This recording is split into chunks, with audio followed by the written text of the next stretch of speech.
Hi hello, welcome to my home my choice. అందరు ఎలా ఉన్నారు? బాగున్నారా? ఈరోజు వీడియోలో ఆలు వడ ఎలా చేస్తే టేస్ట్ బాగుంటుందో చూపించాలనుకుంటున్నాను. చాలా తక్కువ టైంలో చేసుకునే ఈ రెసిపీ నార్త్లో చాలా ఫేమస్. అంటే మన దగ్గర మిర్చి బజ్జీ ఎలా చేసుకుంటామో అలా అన్నమాట. సో ఎలా చేయాలో చూద్దాము.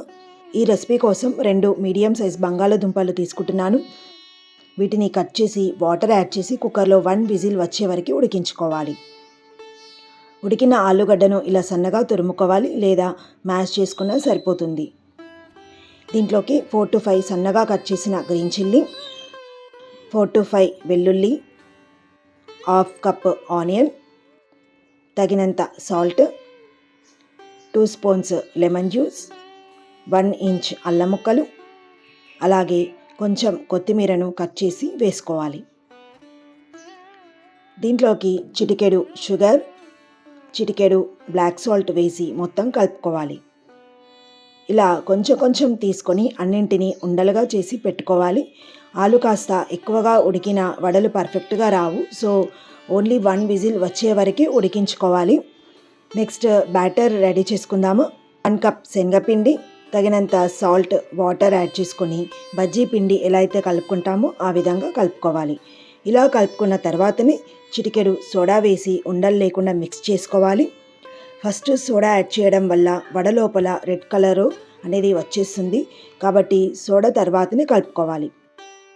ఆయిల్ వేడయ్యాక ఆలు బాల్స్ని బ్యాటర్లో డిప్ చేసి జాగ్రత్తగా ఆయిల్లో వేయడమే. స్లోగా మీడియం ఫ్లేమ్లో మాత్రమే డీప్ ఫ్రై చేయాలి. ఏ మాత్రం హై ఫ్లేమ్లో పెట్టినా లోపల ఆలు అనేది ఫ్రై అవ్వదు, పచ్చిగా ఉంటుంది.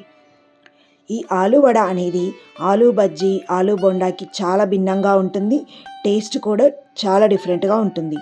ఇలా బ్రౌన్ కలర్ వచ్చే వరకు పర్ఫెక్ట్గా డీప్ ఫ్రై చేసుకొని ఒక బౌల్లోకి తీసుకుందాం. నెక్స్ట్ పచ్చిమిరపకాయలను కూడా లైట్గా ఫ్రై చేసుకొని మిర్చి పైన సాల్ట్ వేసుకుంటే టేస్ట్ బాగుంటుంది. ఈ ఆలు బజ్జీకి green chutney combination next level అని చెప్పొచ్చు.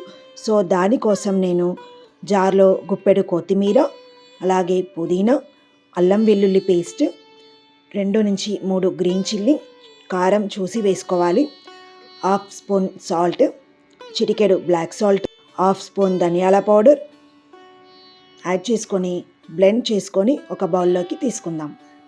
ఆలు వడ గ్రీన్ చట్నీతో పాటు ఫ్రైడ్ గ్రీన్ చిల్లీతో సర్వ్ చేసుకుందాం. చూస్తుంటేనే ఇంత బాగుంది, మరి రియల్గా ఇంకెంత బాగుంది అనుకుంటున్నారా? ఈరోజు ఈవినింగ్ స్నాక్స్కి ట్రై చేసి టేస్ట్ ఎలా వచ్చిందో నాకు ఫీడ్బ్యాక్ ఇవ్వండి. అలాగే లైక్ చేయండి. మీ ఫ్రెండ్స్కి, ఫ్యామిలీ అందరికీ కూడా ఈ డిఫరెంట్ రెసిపీని షేర్ చేయండి. సబ్స్క్రైబ్ చేసుకోండి. నెక్స్ట్ టైం మరొక మంచి రెసిపీతో మళ్ళీ కలుద్దాము. Thank you. నమస్తే.